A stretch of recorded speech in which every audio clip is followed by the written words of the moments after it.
5, 4, 3, 2, 1. Begin. Good afternoon, everyone, and welcome to the Support Your Local Police Rally and Press Conference.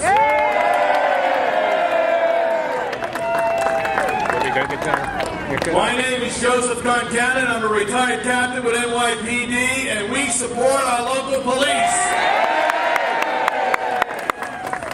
We're here today because each one of us support public safety here in the city of New York.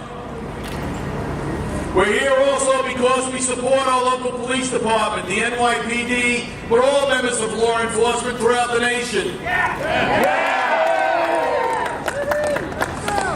We're here today to take a stand, to let the world know that the vast, vast majority of New Yorkers support their local police. Whether they hail from Queens County, Brooklyn, the Bronx, Staten Island or Manhattan, Long Island too.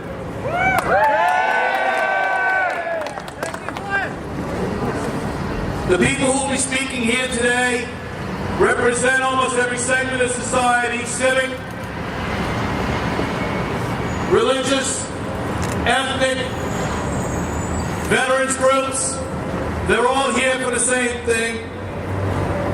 We're all here to let the mayor, the city council, our state and federal officials, we're all here to let them know the same thing. The world, quite frankly, will know that we as New Yorkers, we support our local police, we trust our local police, and we are so ever thankful for our police officers who take care of our safety and security.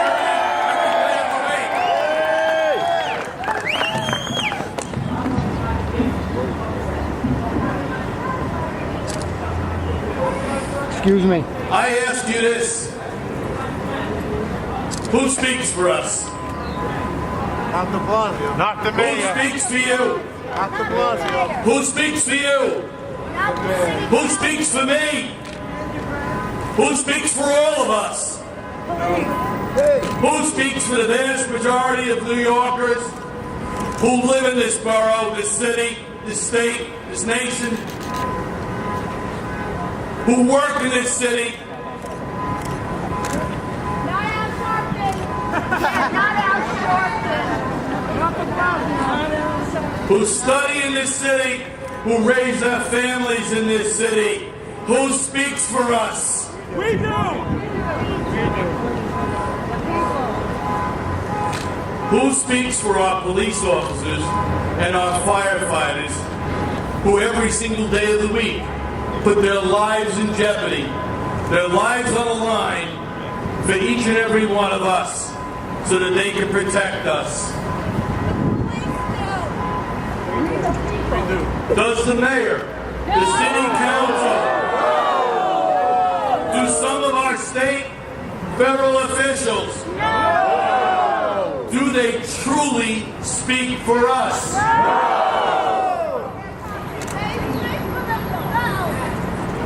We've heard a lot of dangerous dialogue, some of which has led to division and violence, rather than unity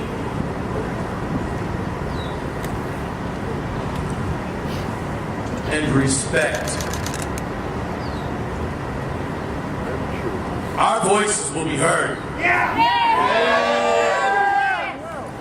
We're here today, united as New Yorkers, together as American citizens, citizens of the world. We're all here today, and we've seen too much. Public safety is the cornerstone of our civilization.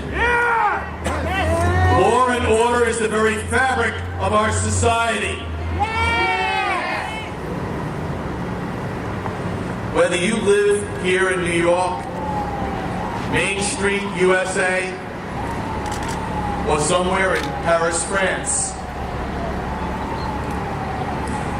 the vivid images of this past week have made us all see the valor, the courage, the bravery and professionalism of law enforcement people all over the world.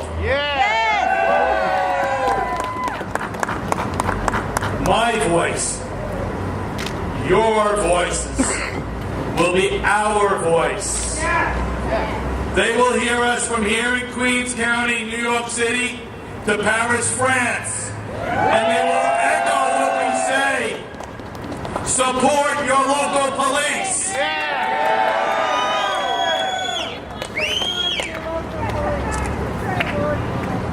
And now we will hear from a number of speakers that will come up and boast of those remarks. I want to welcome first, so you get the sentiment here, the wife of a New York City police officer.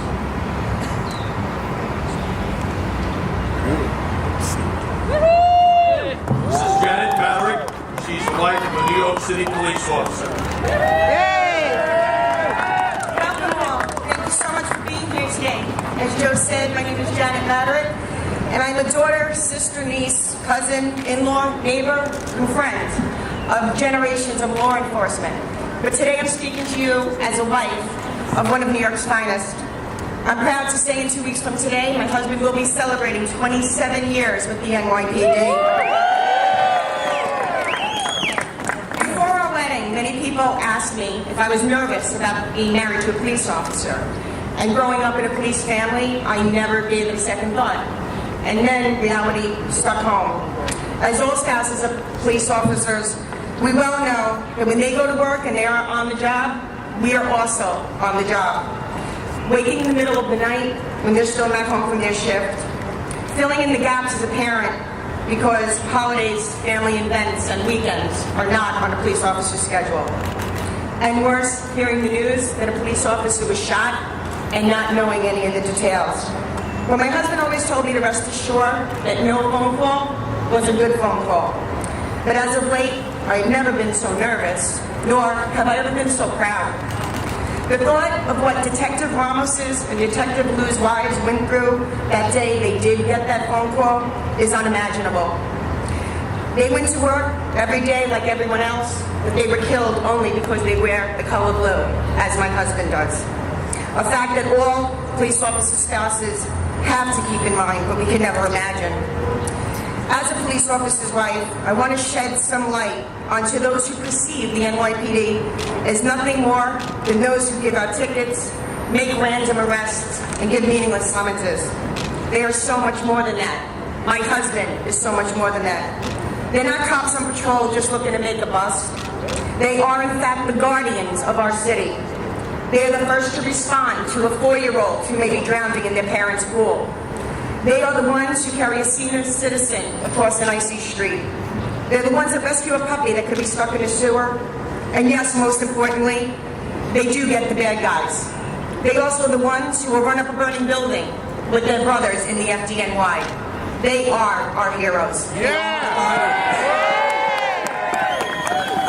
These day in and day out heroics often go unnoticed by the general public, but not to their loved ones.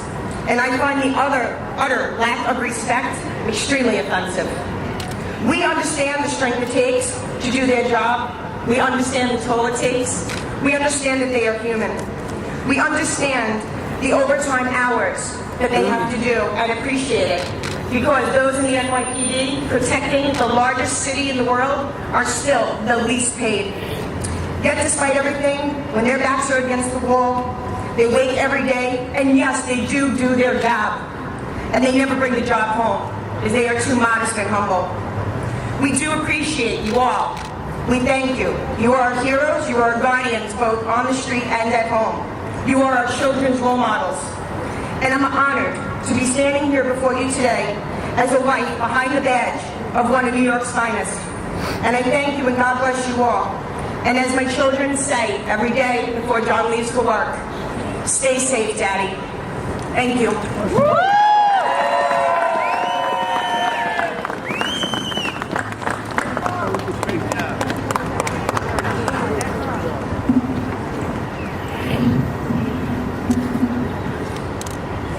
Our next speaker will be Sheriff Chris Moss.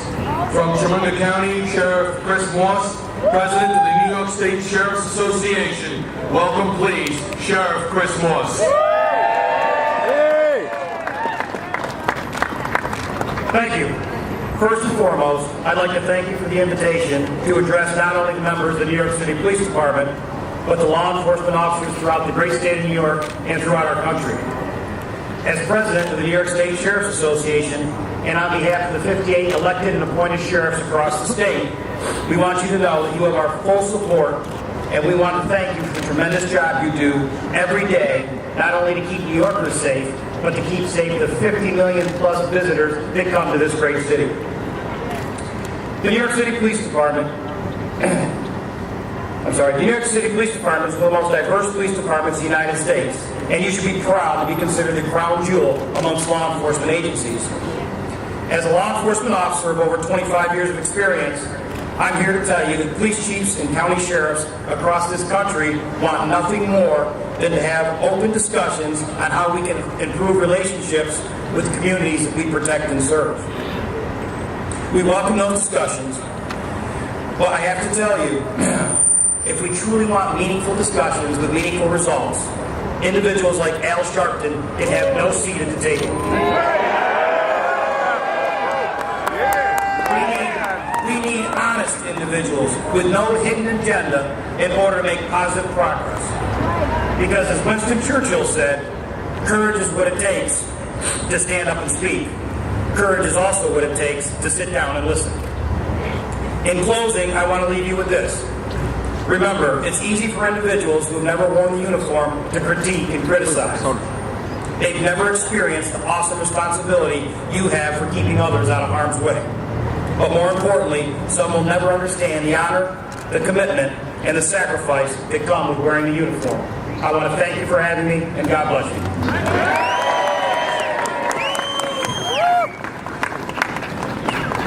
Thank you very much, Chris.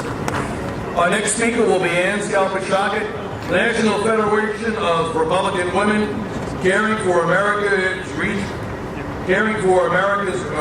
Chair, and incoming President of the New York State Federation of Republican Women. Please help me welcome Ann Skalpachakit.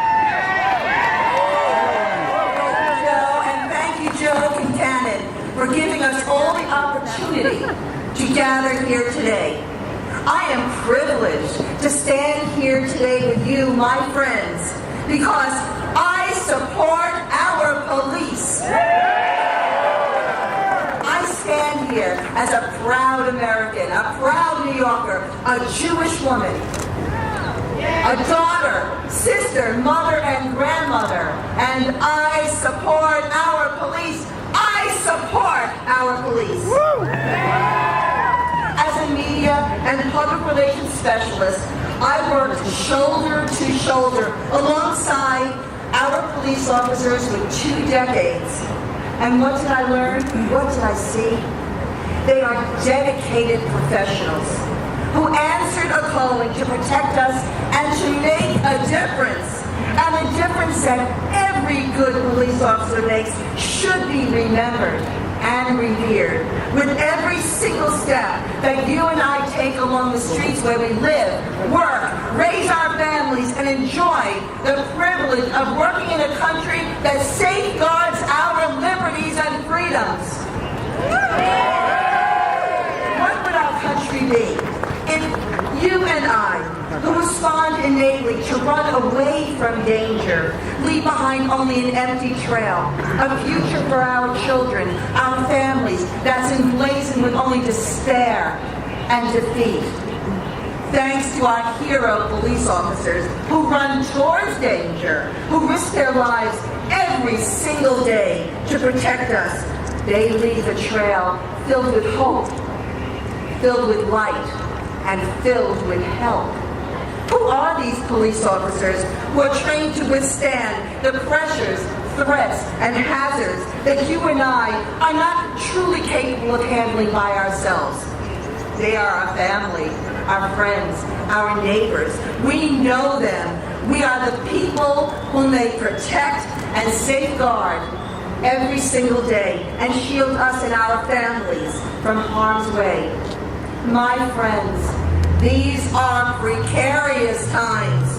When terror rears its ugly head over and over again, we need to know that someone stands between us and the savagery. No place in the world is immune, and that includes, of course, New York. Only days ago, across the continents, Al-Adnani ordered his followers to, in these words, rise up and kill intelligence officers, police officers, soldiers, and civilians in the United States, France, Canada, and Australia. We are at war, my friends, and we need our police officers' protection here at home from those attempting to destroy us and our American way of life. The police officer is the bulwark that stands between the civilized and the uncivilized. And they're being told they're anything but needed or appreciated. They're being told they're disrespectful, selfish, unneeded, unwanted, that they are anything but valiant. That is not the truth. That, my friends, is the false narrative being viciously spread by people who support lawless behavior and worse. They have self-interested political agendas and spew hate to divide us, to keep us from coming together as we would and as we are today to solve the problems. Instead of engaging, they split. Instead of promoting understanding, they encourage problems. Instead of healing, they hurt. We know who you are who are causing the chaos. Stop it now. Stop pointing fingers at the very people working day in and day out to safeguard our rights and protect us. Friends, together, you and I must stop the troublemakers who want to take away our officers' dignity and our dignity and ability to keep us and our families safe. It is the police officers who have our backs. Don't allow anyone to put a target on theirs. Of purpose, let's you and I stand up against these wrongs and shout out against the absurdity, animosity, and evil that is at the very core of those enemies and our hate mongers. Our voices are the voices of truth. We will drown out theirs.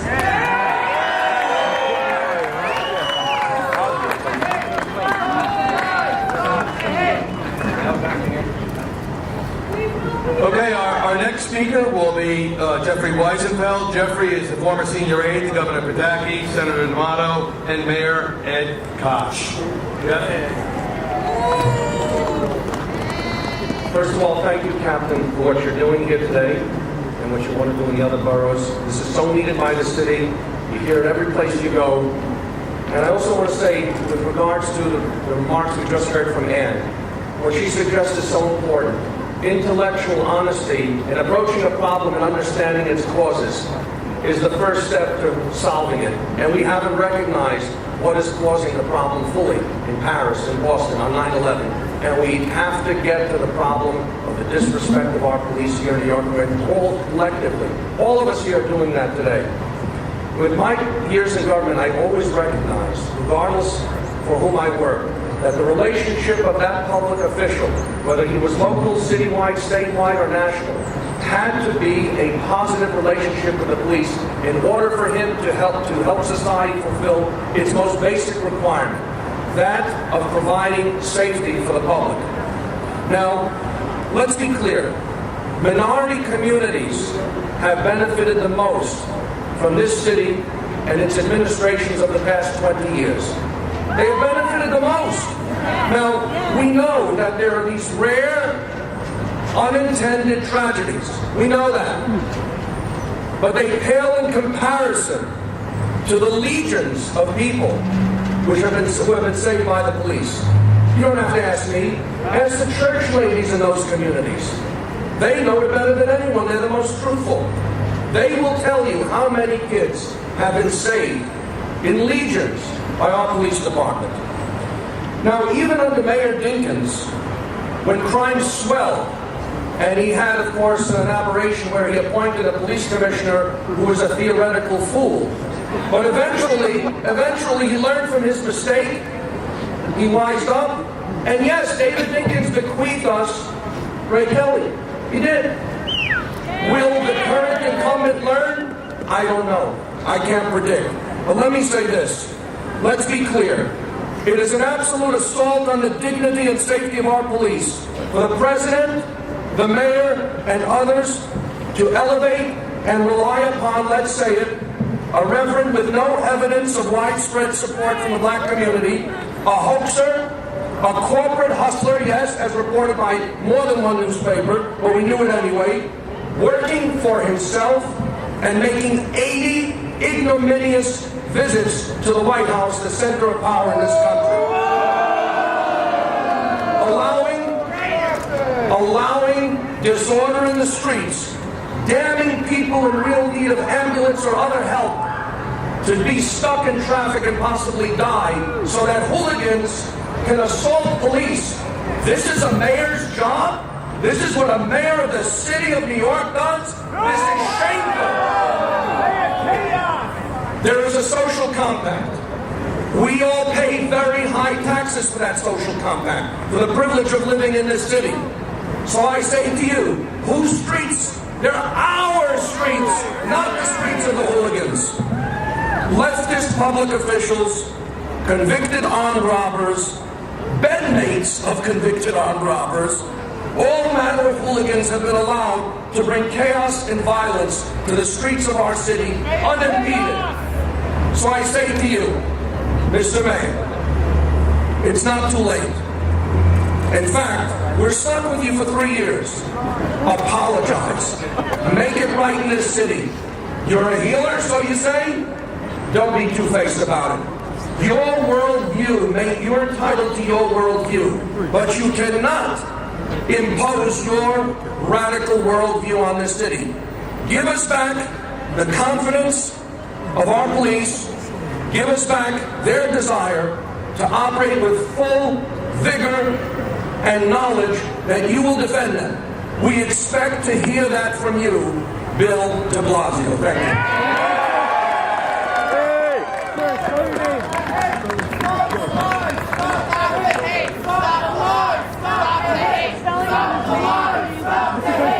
Thank you, Jeff. Thank you very much. Our next speaker is William Krugler. He is the president of the New York City Fire Marshals Benevolent Association. Step up to the mic, Bill. Well, good afternoon, everyone. I first want to say thank you to Joe Concannon and Phil Orstein for putting this great event together so we all could be here. So thank you very much, gentlemen. You did a great job. The Fire Marshals Benevolent Association is proud to stand with the organizations, community leaders, and the residents of this fine city in recognizing the great work that the New York City Police Department has done. They have given us the lowest crime rate in our modern history while giving us the highest quality of life in this city. We are standing in the safest city on the face of the earth. So with that said, let's thank all the police officers who put themselves in harm's way so we can enjoy a safe and secure city. So everyone, stay strong, stay safe, and stay united. God bless you all.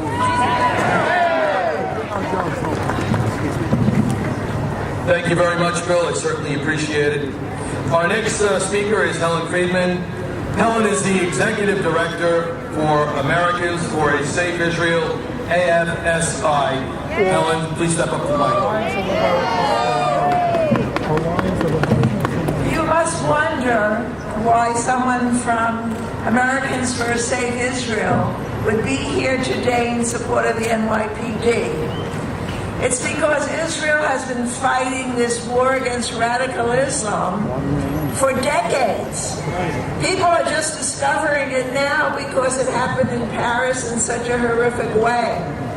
But Jews have been targeted throughout Europe, throughout the Middle East, and especially in Israel, with the suicide bombings, the horrible terror attacks that have been going on for so long. We come out on the streets to have memorial ceremonies, to have symbolic demonstrations in support of the people of Israel. And who's there with us? The NYPD. Because they know that if we're out there supporting Israel, there are others whose names we can now name, the Islamic terrorists, who will be out there to defeat us, to make trouble for us, to have counter demonstrations. And the NYPD is there, always courteous, respectful, helpful, decent, honest, helping us in all our work. We are so proud. We have been out there with Commissioner Ray Kelly when he was demonstrating against the Muslims. And we are so proud now to be here with the NYPD in Queens and all the different boroughs that will be honoring them, because we know that there is no one, there's no force, there's no organization that can be counted on in every emergency, at every time. 2 o'clock in the morning, they were there in 34th Street at the Long Island Railroad, just this very night. So thank you so much for having me here. Thank you for being with us. And remember, Israel is fighting this battle with America, and we must win, and the NYPD is there to help us. Thank you.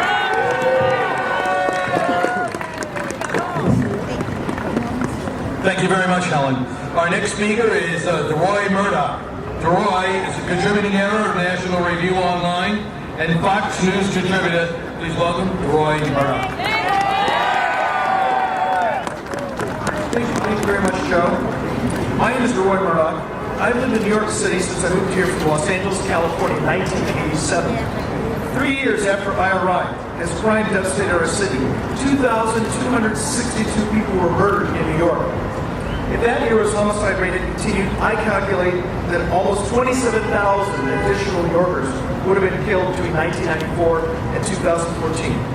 And most of them would have been poor people in minority neighborhoods, not wealthy people in doorman buildings. Thanks to the New York Police Department's robust and active crime-fighting strategies and the hard work and sacrifice of its uniformed officers, the NYPD sent robbers, rapists, and murderers where they belong, in jail. Law-abiding New Yorkers want our city back from the thugs and killers who preyed upon us. Thanks to broken windows policing, major crimes are down 75% from 1993 through 2014, and murder has plunged 83%. And those who benefited the most from these wise and just strategies do not live on Gramercy Park or overlook Lincoln Center. Instead, they live in now-safe areas like Long Island City and Queens, and walk peacefully past places like the Apollo Theater in Harlem. And for that, I and millions of other New Yorkers say to the NYPD, thank you. With crime now so much less of a problem than it was 20 years ago, this city has thrived. Tourists, young people, and entrepreneurs have poured in to enjoy a safer, cleaner, and more fun city, largely thanks to the diligence of the NYPD. The NYPD believes that all lives matter. That is why its counterterrorism unit works around the clock here, in London, Paris, Tel Aviv, and other cities overseas. These brave and dedicated professionals track down and shut down deadly plots by Al-Qaeda and other Islamofascists who want to butcher you and me and everyone else we know and love in our wonderful city. From a plot to bomb the Herald Square subway station to a plan to blast jet fuel pipelines at JFK Airport, the NYPD has unraveled at least 14 terrorist conspiracies since September 11th. These counterterrorism units' relentlessness has stopped the mass murders of New Yorkers who happen to be white, Hispanic, Asian, and yes, black.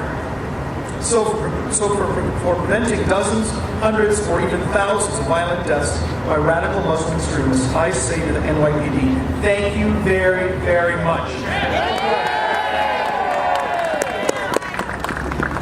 In conclusion, I notice that some people find it really easy these days to slam the cops and punish them for many things for which they are not to blame, such as centuries of racism.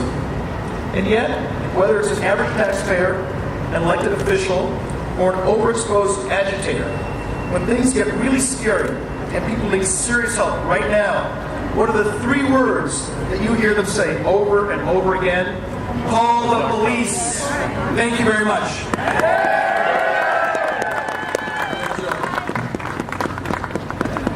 Our next speaker will be Anthony Millay. Anthony, step up to the mic. Thank you. Oh, and Anthony is the president of AMI Global Security. Thank you, everyone. Thank you, everyone, for coming. Yeah, my name is Anthony Millay, and I'm president of AMI Global Security. You know, I'm born, bred, and raised in South Bronx, New York. So when I left the United States Army, I started my career as an international global bodyguard. So I know a few things about watching someone's back in dangerous places and dangerous situations. I would tell my clients, don't worry, I got your back. When I heard these foolish and misguided people led by certain agitators chanting and cheering for the death of cops, to me it sounded like clanking chickens, thanking Colonel Sanders for giving them a job. Being a cop is a thankless job. It's a thankless job. But do you know who does not thank a cop for doing their job? A rapist, a drug dealer, a murderer, an arsonist, a kidnapper, or a child molester. Do you know who does not thank a criminal for doing their jobs? The victims of their criminality. Do you know whose job it is to bring these criminals to justice? The police. A cop. It's a cop. NYPD. Yeah. When 30,000 of our fellow New Yorkers were being evacuated out of the World Trade Center on 9/11, among the first responders hoping to get them out of there, risking their lives to get them out of there, giving up their lives to get them out of there, was a cop. When that plane crashed right here in Queens, who was there in that neighborhood getting those people out of harm's way? First responders. First responders and a cop. On that day on the Brooklyn Bridge, when those foolish but misguided people led by certain agitators were chanting death to cops, who was there protecting their constitutional rights to be stupid? A cop. A cop. It's their constitutional right. But those rights were protected by a cop on that same day. But on that day, when cops needed the leaders of this city, from this community, to tell them, I got your back, all they did was get in return was their backs turned on them. And that's what brings us all here today, to this place. So, if I may, one voice, when I look to these young men and women in uniform, join me when I say, I got your back.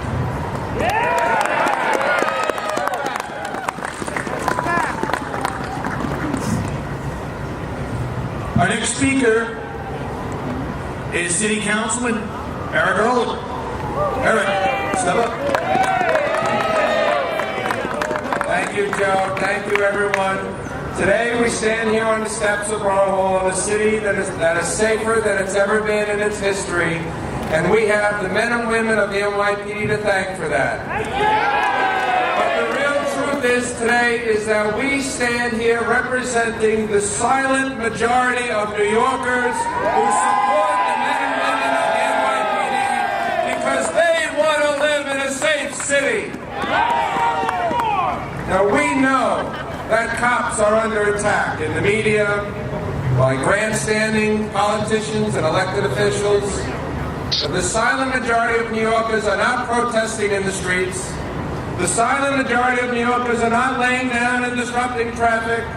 The silent majority of New Yorkers know that New York is the safest big city in America today, and they say thank you, and we say thank you to the police department in the city of New York.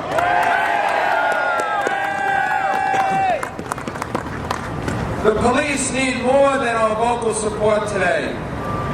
They need our protection.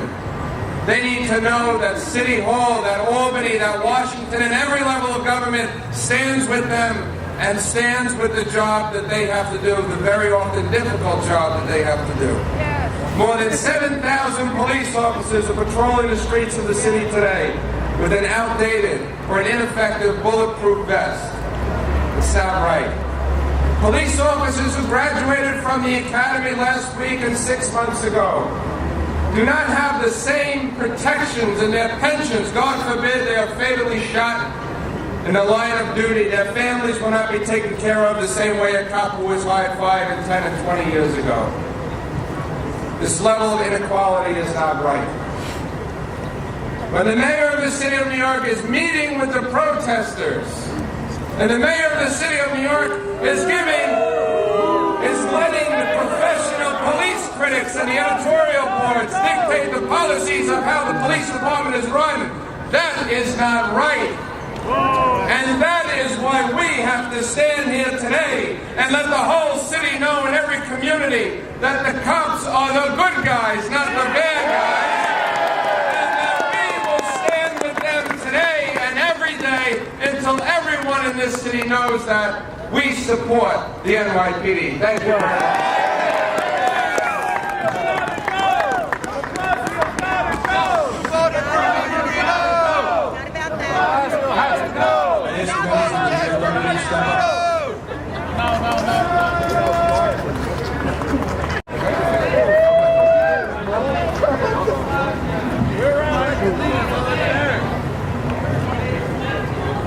Hello everybody, my name is Jeff Coates, County Commander, Queens County Council of Veterans of Foreign Wars.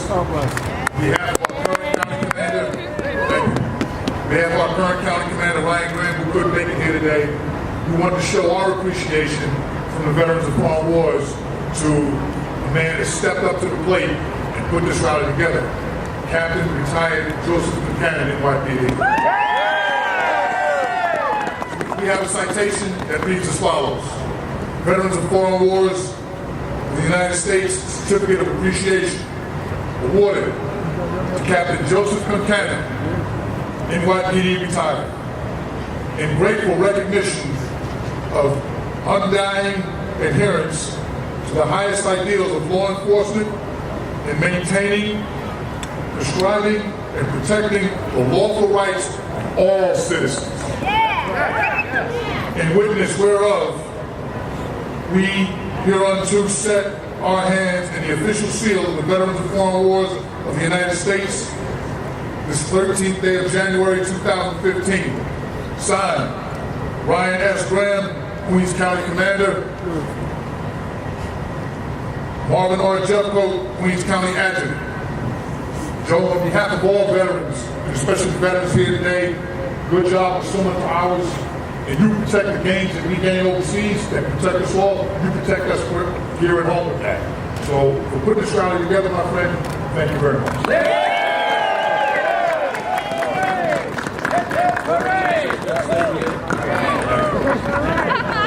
Yeah, stop this!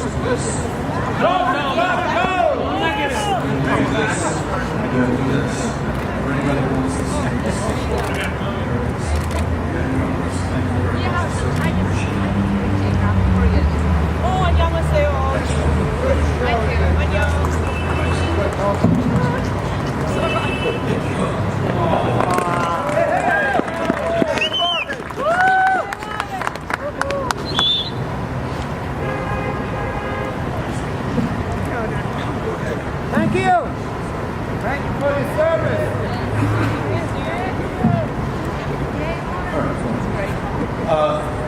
unexpectedly today, you know, I had told the police officers from around the city who wanted to come here today. Quite frankly, I said to them, hey, look, guys, and there were a lot of people that wanted to come from every command that I had communication with, and they wanted to fill these steps with cops. I told them, this rally is not about cops promoting cops. This rally is very much about the communities here around the city of New York stepping up for their police department and saying, yeah, we've got your back. As I've gone around division on division around the city of New York, I've had to tell people something which should be, we soon automatically know. The police department is only as effective as the community that stands behind it. Stand behind your police officers, from Belrose to Bensonhurst to Bushwick to every section of the city. We're going to Brooklyn next. We're going to be there. But before we get there, I want to acknowledge that Mike Palladino. Mike, I hope you understand. This is what's behind the city of New York. These are the citizens of the city of New York. And I want you to take this back to the world's greatest detectives in the United States of America and the world, that we've got your back.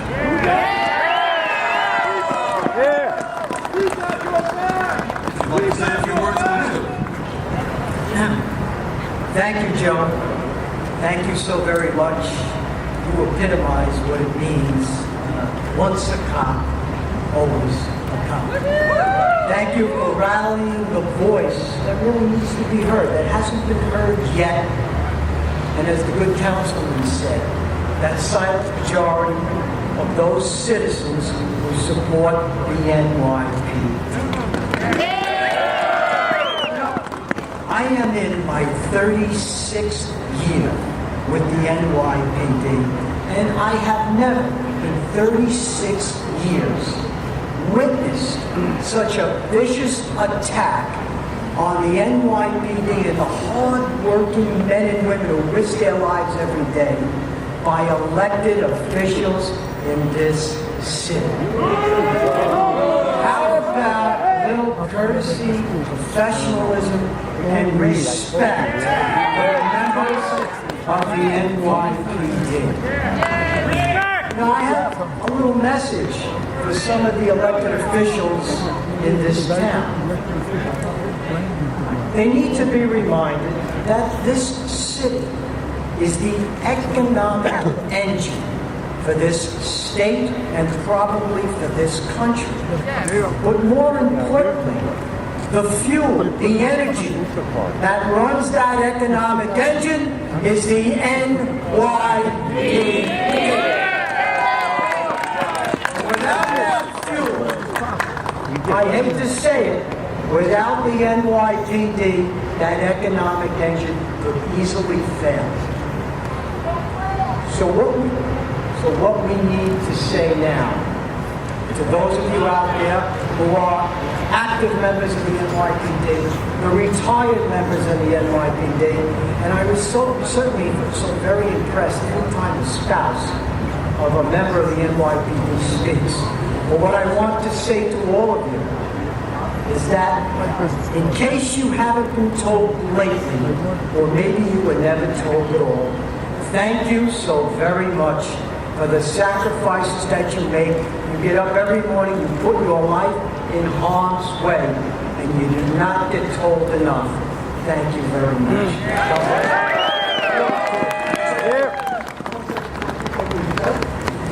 We good?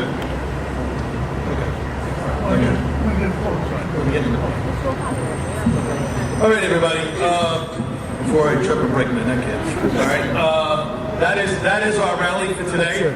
Our next rally will be in Brooklyn, New York, at Brooklyn Borough Hall on the 20th of January at 6 p.m.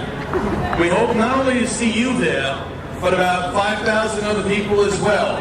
Get the word out from here to high, from far and wide, around this country. We support our local police.